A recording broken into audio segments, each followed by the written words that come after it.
J'espère sincèrement que tout roule pour vous, que vous gardez le moral malgré le contexte parce que franchement, en matière de relations internationales, l'Algérie navigue en pleine tempête. Oui, je parle bien de notre Algérie si chère à nos cœurs, et si malmenée par les vents contraires. Jamais dans notre histoire récente on a vu une pareille accumulation de tensions encerclées, acculée, bombardée de pressions de toutes parts. Notre diplomatie semble au bord de la suffocation. Prenons l'exemple du Sahara occidental, là c'est la dégringolade totale. Tous les efforts du régime Tebboune volent en éclats, les positions s'effritent, la stratégie chancelle. Le feu est partout et pas qu'au Sahara. Jetez un œil au Mali, on y revient dans un instant, où des factions djihadistes armées jusqu'aux dents menacent carrément de s'installer à la tête du pays. Imaginez ça, un califat islamiste juste à nos portes. C'est pas de la fiction, c'est notre réalité géopolitique. En Libye, c'est loin d'être une partie de plaisir. On se heurte frontalement à l'un des acteurs les plus redoutables du pays, le clan Haftar. Ce n'est pas n'importe quel chef de guerre, non. Il bénéficie de la bénédiction militaire et politique d'un joli petit club, les Émirats arabes unis, l'Égypte, l'Arabie saoudite, l'Italie et surtout, la France. Tous ces alliés de circonstance qui ont en commun un point précis, ils ne voient absolument pas le Maghreb avec les mêmes lunettes qu'Alger. Pour eux, sécurité et stabilité passent par des chemins bien éloignés de la vision algérienne. Quant à nos voisins du sud-ouest comme le Niger ou le Burkina Faso, les relations sont tout sauf cordiales. Et si on regarde du côté est, c'est une mosaïque de contrastes avec la Tunisie, c'est l'amour fou, mais pas par hasard. C'est simple, le régime de Tebboune a mis la main sur Tunis avec une efficacité redoutable. Grâce à sa dépendance énergétique, la Tunisie est devenue tellement accrochée à l'Algérie qu'on pourrait presque parler d'annexion douce. C'est devenu un protectorat maquillé en partenariat, une colonie déguisée sous les habits du bon voisinage. La Mauritanie. C'est le chaud et le froid en alternance, un tango diplomatique hésitant. La Mauritanie. C'est une énigme diplomatique à géométrie variable. Un jour, elle nous sourit, le lendemain, elle joue les indifférentes. Entre posture amicale et neutralité prudente, elle jongle comme un équilibriste entre bienveillance et retrait. Tantôt c'est l'idylle, tantôt c'est le silence radio. Clairement, Nouakchott refuse de se lier aux humeurs d'Alger. Et pendant que ces hésitations s'enchaînent, l'Algérie, elle accumule les clashs avec Paris-Madrid-Rabat, les voisins sahéliens et même les Émirats. En cette fin d'année 2025, impossible d'éviter la question que reste-t-il de notre politique étrangère, c'est l'heure du bilan. Et il risque de piquer. D'ailleurs, une experte chevronnée du Maghreb a récemment mis les mots justes sur ce que beaucoup pensent tout bas. Elle a livré un diagnostic chirurgical sans fioriture du système Tebboune. Le tout publié dans un hebdomadaire français que j'estime pour sa rigueur et sa plume affûtée, l'Express. Dans ses colonnes, c'est un analyste du très respecté Crisis Group qu'on a laissé s'exprimer. Et ce qu'il dit, c'est du lourd. On en parle tout de suite. En Algérie, le nom Crisis Group évoque immédiatement quelque chose de familier. Et pour cause, ce groupe d'analyse stratégique jouit d'une certaine bienveillance à Alger. Impossible de l'accuser d'animosité envers le pouvoir algérien. D'ailleurs, les partisans les plus fervents de Rabat ont souvent pointé du doigt ces publications comme étant systématiquement biaisées en faveur d'Alger. Et ce n'est pas un hasard, plusieurs figures de haut rang dans la diplomatie algérienne ont eu des liens étroits avec cette organisation. Prenez Ramtan Lamamra, par exemple, ex-ministre des Affaires étrangères autrefois. En poste à Bruxelles, il a lui-même collaboré avec eux. Preuve que le courant passait plutôt bien. Mais alors qu'est-ce donc que ce fameux Crisis Group ? Ce n'est ni une ambassade ni un parti politique, mais un cerveau collectif planétaire. Fondé en 1995, cette ONG internationale à but non lucratif regroupe une centaine d'experts répartis aux 4 coins du globe. Leur mission : analyser les foyers de tension, proposer des pistes de sortie de crise et publier des rapports qui auscultent les grandes fractures géopolitiques du monde. Du Sahel à l'Asie centrale, leur empreinte est partout. Bref, si vous suivez la diplomatie mondiale, impossible de passer à côté du International Crisis Group. Chaque fois que le Crisis Group publie une note sur le Maghreb, c'est presque devenu une tradition côté marocain, on lève les yeux au ciel. Et pour cause, leurs rapports sur le Sahara occidental sont perçus à Rabat comme des copies presque dictées depuis Alger. Du moins, c'est l'étiquette qu'on leur colle là-bas, trop pro-algérien selon eux. Alors si vous vous demandez s'il s'agit d'un club anti-Alger, la réponse est claire comme de l'eau de roche, absolument pas. D'ailleurs, en 2018, Ramtane Lamamra, ex-chef de la diplomatie algérienne, siégeait carrément au conseil d'administration du groupe. Autant dire que les liens ne sont pas nouveaux ni discrets. Et justement, au cœur de cette machine d'analyse internationale, un nom ressort, Riccardo Fabiani. Ce n'est pas un amateur de passage. Italien d'origine, il pilote aujourd'hui le programme Afrique du Nord du Crisis Group. Toutes les enquêtes, les dossiers, les perspectives stratégiques liées au Maghreb passent entre ses mains ou plutôt sous sa supervision. Car oui, Riccardo dirige une équipe de chercheurs aguerris, mais c'est bien lui qui donne la ligne qui orchestre. Un expert respecté, reconnu pour sa rigueur et sa lucidité sans biais ni œillères. Autrement dit, difficile, voire impossible, de le soupçonner de parti pris contre l'Algérie. Alors attention, qu'on soit clair, accuser Riccardo Fabiani d'être anti-algérien, ce serait aussi absurde que de dire que le soleil se lève à l'ouest. Ce monsieur, la presse algérienne l'a sollicité plus d'une fois, et pas qu'un peu. Il a même été récemment interviewé par El Moudjahid, un média pourtant très aligné, et il n'a pas hésité à étriller la politique marocaine frontalement.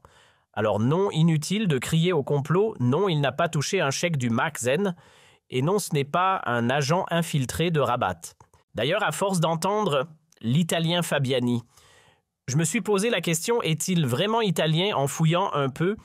Il semblerait qu'il soit en réalité portugais, né à Lisbonne selon plusieurs sources.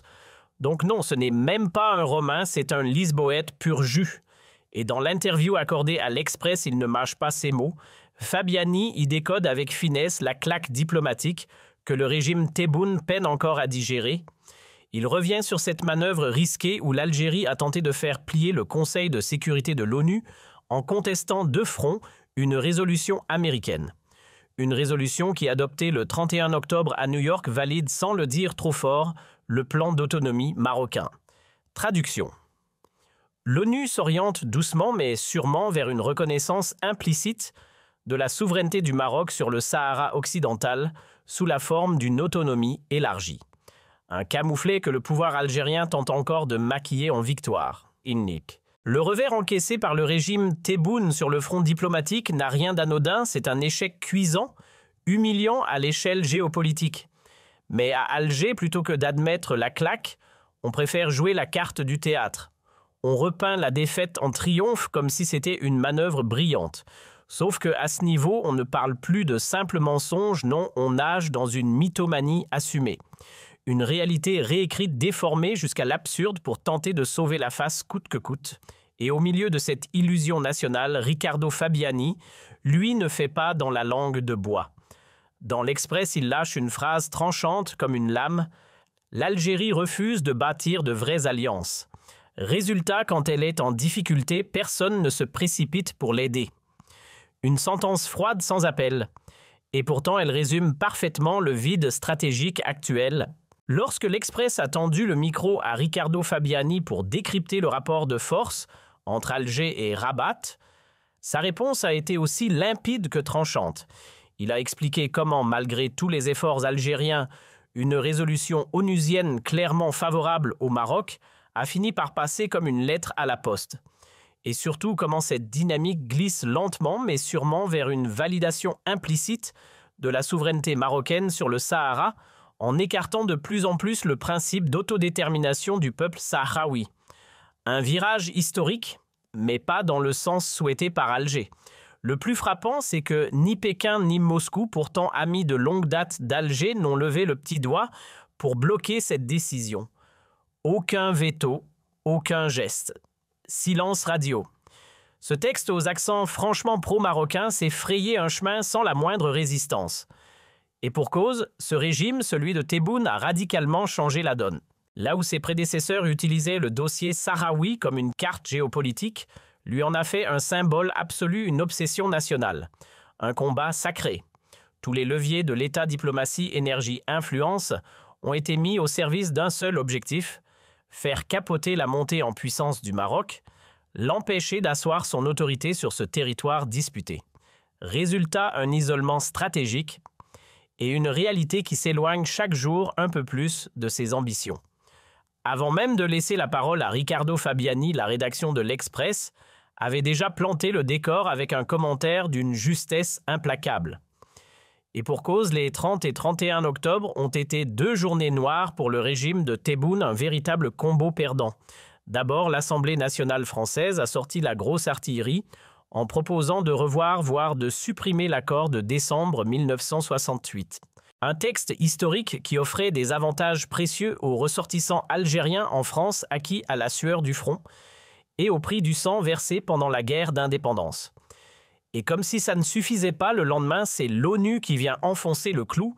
Le Conseil de sécurité adopte une résolution qui penche clairement en faveur de Rabat. 2 coups de massue en 48 heures pour Tebboune, dont la stratégie fondée sur l'affrontement frontal et l'obsession sahraoui s'effondre sous le poids du réel. Il a voulu faire du Sahara occidental une cause sacrée, presque au même niveau que la Palestine. Résultat, isolement diplomatique et humiliation en série. Pour le régime de Tebboune, le Sahara occidental n'est plus un simple dossier diplomatique, c'est devenu la seule boussole, l'alpha et l'oméga de toute sa stratégie internationale. Et ce choix obsessionnel, l'Express ne l'épargne pas. Comme beaucoup de médias sérieux à l'étranger, le constat est clair, le Maroc signe une victoire éclatante pendant que l'Algérie encaisse une gifle magistrale. Isolée sur tous les fronts, sauf avec la Tunisie qui elle-même ne tient que par des liens économiques étroits, l'Algérie se débat dans un chaos interne, miné par des luttes de pouvoir au sein de son propre appareil sécuritaire. Sur la scène mondiale, elle n'avance plus bloquée dans un logiciel diplomatique poussiéreux, hérité des années 60 et des slogans non alignés d'un autre temps. Et c'est là que l'Express redonne la parole à Riccardo Fabiani, pas Fabiano Hein, lapsus corrigé. Et ce que Fabiani balance, ce n'est pas une opinion, c'est une sentence. L'Algérie refuse de bâtir des alliances solides. Et quand elle se retrouve en difficulté, personne ne bouge pour elle. Même la Russie, qu'on croyait alliée de toujours fournisseur d'armes fidèles, n'a même pas levé la main pour poser un veto. Et l'Express conclut avec une formule glaçante quasi théâtrale, « Le roi est nu, mais il reste dangereux ». Ensuite, l'Express enchaîne en abordant un autre point de friction, les rapports orageux entre Alger et Paris. Et là, une question s'impose, comment Riccardo Fabiani, avec une simple phrase, a-t-il réussi à mettre le doigt sur l'un des plus grands dysfonctionnements de la présidence Tebboune? C'est simple, depuis son arrivée au sommet de l'État, il n'a su nouer aucune alliance digne de ce nom. 0 vrai allié, nada. Pourtant, si on rembobine l'époque Bouteflika, c'était une autre musique. La Russie présente, la Chine très proche. Pékin était même un partenaire stratégique capable de faire pencher la balance au Conseil de sécurité en faveur d'Alger. Un soutien réel, pas symbolique. Même avec la France, malgré des tensions cycliques parfois même explosives, un certain équilibre diplomatique persistait. Paris faisait office de pare-feu pour le régime Bouteflika. Et du côté de Washington, les relations étaient au beau fixe, à tel point que Bouteflika fut reçu officiellement par un président américain. Une reconnaissance que Tebboune, lui, n'a jamais eue, et ça en dit long. À l'époque d'Abdelaziz Bouteflika, l'Algérie savait jouer habilement ses cartes dans le Golfe. Même les poids lourds comme les Émirats arabes unis ou l'Arabie saoudite, pourtant très proche du Maroc, faisaient attention à ne jamais heurter Alger. Ils marchaient sur des œufs pour maintenir un certain équilibre entre les deux rives du Maghreb. Pas de favoritisme flagrant. Sur le continent africain aussi, l'influence d'Alger pesait lourd. Le Mali, le Sahel, le Nigeria, l'Égypte. Même quand ça chauffait, comme en 2010 avec l'affaire du match de foot contre l'Égypte, le respect était toujours là. Bouteflika avait tissé de vraies alliances solides et stratégiques. Mais depuis que Tebboune a pris les commandes, changement de décor. Première décision brillante, mettre les Chinois dehors. Oui, les Chinois. Deuxième puissance économique mondiale, membre permanent du Conseil de sécurité de l'ONU, détenteur d'un veto, champion des investissements à l'étranger, eh bien, ils ont été gentiment remerciés pour être remplacés par la Turquie. Avec tout le respect qu'on leur doit, les Turcs n'ont ni le poids économique de Pékin, ni leur siège à l'ONU, ni leur influence mondiale. Et cerise sur le gâteau Ankara, est très aligné sur les positions américaines et occidentales, tout en entretenant des liens commerciaux étroits avec Israël malgré ses envolées de rhétorique pro-palestinienne. Voilà le pari géopolitique du régime Tebboune, troquer un géant par un joueur moyen. Dans la bataille silencieuse que se livrent Alger et Rabat pour le leadership régional, il faut le dire, clairement la Turquie n'a jamais pris parti pour l'Algérie. Jamais. Ankara joue sa propre partition sans jamais pencher du côté algérien quand le Maroc est en face.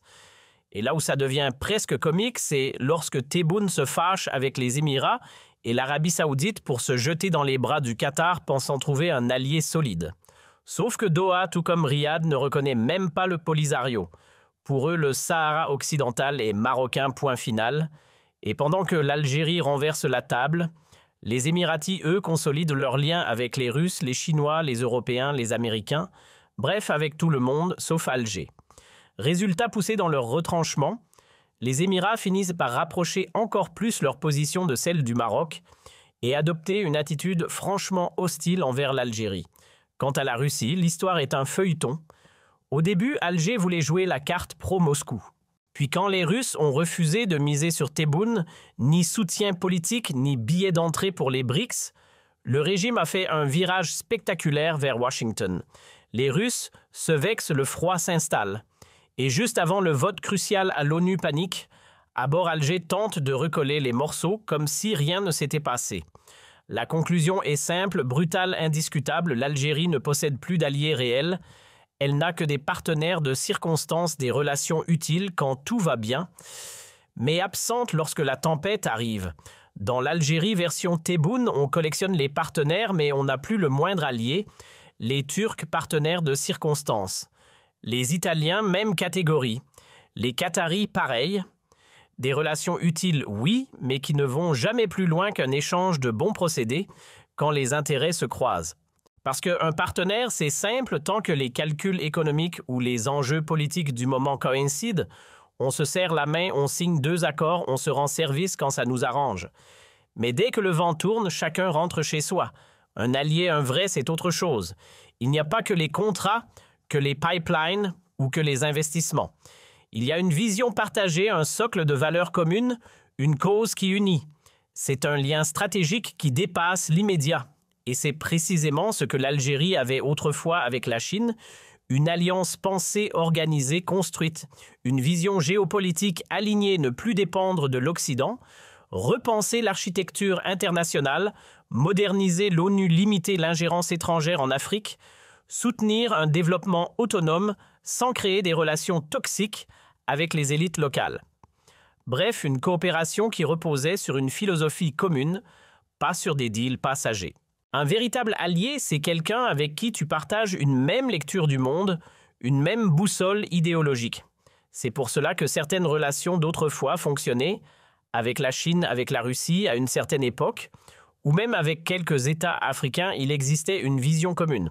Mais aujourd'hui, sous Tebboune, c'est simple, il n'a aucun allié parce qu'il n'a lui-même aucune vision globale à offrir. Comment construire une alliance quand on ne sait même pas dans quelle direction on veut aller ? Prenons l'Italie et surtout Mélanie. Ce n'est pas une alliée loin de là. Elle assume un positionnement nettement pro-israélien, refuse catégoriquement de reconnaître l'État palestinien. Donc forcément, elle ne partage pas la grille de lecture géopolitique de l'Algérie. Et sur le Sahara occidental, ce n'est pas mieux, elle n'a jamais soutenu franchement la ligne algérienne ni défendu le Polisario. Par le passé, Rome a parfois critiqué Rabat, oui, mais rien qui ressemble à une alliance stratégique. Mélanie n'a jamais tenté de bâtir un partenariat politique solide avec Alger, contrairement à ce qu'ont pu faire à différents moments de l'histoire la Chine, la Russie, les États-Unis, ou d'autres poids lourds de la diplomatie mondiale. Le Qatar, c'est un champion du grand écart diplomatique. Doha se veut copain avec tout le monde. Algérie, Maroc, Turquie, Égypte. Personne n'est exclu. Leur stratégie est limpide, devenir la version 21e siècle de la Suisse, un État neutre indispensable, courtisé par tous, où l'on vient chercher un médiateur à chaque crise. Avec les milliards qu'ils injectent partout, ils veulent faire affaire avec n'importe quel pays sans distinction. Mais attention, quand les investisseurs qataris débarquent en Algérie, ils exigent que les banques locales financent leurs projets. Une absurdité totale. Tu veux investir, mais avec l'argent de celui qui t'accueille, ça n'a aucune cohérence. Et du côté des alliés potentiels, prenons la Turquie, même logique opportuniste. Ankara n'a pas la même vision géopolitique que l'Algérie, loin de là. Très marquée par un agenda islamiste, la Turquie peut sourire à Alger, tout en armant dans la même semaine les régimes ou groupes militaires du Sahel, dont les positions sont ouvertement hostiles à l'Algérie. Cerise sur le gâteau, elle vend aussi des drones sophistiqués au Maroc, alors même que le conflit avec Alger est au plus haut. Rien à voir avec la Russie qui n'a jamais équipé directement le Maroc. Moscou a toujours réservé à Alger un traitement privilégié sans double jeu. En réalité, l'Algérie d'aujourd'hui avance sans alliés, aucun, pas même un cercle d'amis fiables. C'est ça la vérité crue. Pendant que la propagande officielle ressasse en boucle la liste des ennemis censés nous entourer les Émirats ennemis, la France ennemie, l'Espagne ennemie, hier vaguement fréquentable aujourd'hui, jamais personne ne mentionne ceux qui seraient censés se tenir à nos côtés. Toujours le complot, jamais le partenariat. Et lorsqu'un pays est réellement solide, il parle autant de ses adversaires que de ses alliés. Nous, on n'a ni l'un ni l'autre, juste des adversaires imaginaires et aucun ami réel. Et la démonstration est implacable. L'humiliation ne vient pas du fait que Donald Trump, patron de la première puissance mondiale, ait soutenu le Maroc. Sur la question du Sahara occidental, ça, on pouvait s'y attendre. On ne demandait pas au régime Tebboune de renverser la terre entière. Mais au minimum, puisqu'il prétend défendre la sacro-sainte légalité internationale, on aurait pu s'attendre à ce qu'il mobilise quelques voix au moment du vote, 3, 4, peut-être même une poignée d'États. Résultat, rien. Silence total. Pas un seul pays n'a voté dans son sens. Même ceux à qui nous avons déroulé le tapis rouge offert des avantages multipliés les signes d'amitié, la Slovénie, la Corée du Sud, aucun n'a levé la main. Zéro soutien, zéro allié, zéro crédibilité diplomatique. Tu peux perdre un match serré 2-1 ou 1-0 et ça passe. Mais quand tu te prends un 4-0 ou un 5-0, là on n'appelle plus ça une défaite, c'est une humiliation publique. Et c'est exactement ce que souligne Riccardo Fabiani. Le régime se fait balayer parce qu'il n'a aucun allié, non pas par malchance, mais parce qu'il refuse d'en construire. Pourquoi? Parce que Tebboune s'imagine être une puissance autonome, un géant géopolitique. Dans sa tête, ce sont les grandes nations qui devraient courir après l'Algérie, pas l'inverse. Il se voit en héritier de Boumedienne, persuadé que l'époque n'a pas changé. Sauf qu'il n'est pas Boumedienne, et surtout, il ne vit pas dans les années 70. Le monde de 2025 n'a strictement rien à voir avec la guerre froide, le non-alignement romantique ou les jeux d'influence d'antan. Pendant que la planète évolue à toute vitesse, lui fonctionne encore avec un logiciel poussiéreux déconnecté dans un pays qui n'a plus rien à voir avec l'Algérie de l'époque boumedienne. Tebboune a systématiquement repoussé toute idée d'alliance. Avec la France, il a claqué la porte, exigeant que Paris s'aligne sur son propre agenda comme si une puissance mondiale allait se plier à ses caprices. Avec l'Espagne, il a fait la même erreur, avant de s'en mordre les doigts. Avec la Chine, même scénario refus catégorique, puis regret tardif. Avec la Russie, pareille distance méfiance, puis volte-face quand il réalise l'ampleur de sa propre isolation. Et au final, quand on regarde les alliances réellement obtenues, c'est presque comique. On se retrouve avec la Tunisie partenaire ultra-dépendant, puis le Sahara occidental. Mais du côté d'un État encore inexistant et qui ne verra probablement jamais le jour. Niveau diplomatie solide, on repassera. Quant aux amis, si on peut appeler ça comme ça, on en compte 3, la Turquie, le Qatar et l'Italie. Voilà l'intégralité du carnet d'adresses international du régime. C'est maigre, très maigre. Alors oui, il faut appeler les choses par leur nom, c'est de l'isolement pur et simple. Un isolement diplomatique, un isolement géopolitique, et le terme n'est pas exagéré. C'est une réalité dure à avaler, mais qui devrait justement nous pousser à réfléchir. Si on continue à piloter notre politique étrangère avec la doctrine figée de Tebboune, une doctrine qui aborde le monde d'aujourd'hui comme si on vivait encore au cœur des années 70, on va droit dans le mur. Le monde est passé au XXIe siècle, mais notre diplomatie fonctionne toujours en mode guerre froide. Et si l'Algérie ne revoit pas de fond en comble sa façon d'aborder ses partenariats, si elle n'essaie pas de bâtir de vraies alliances basées sur une vision moderne des intérêts concrets, un projet commun, alors rien ne changera. Parce que, dans la réalité, aucun pays sérieux ne devient ton allié si tu n'es pas capable de lui offrir quelque chose de solide en retour. Le régime actuel lui reste coincé dans un logiciel politique dépassé, celui du non-alignement romantique des années 60 et 70. Et cette vision archaïque totalement incompatible avec l'époque contemporaine ne produit qu'une chose, des catastrophes pour les intérêts stratégiques majeurs de l'Algérie.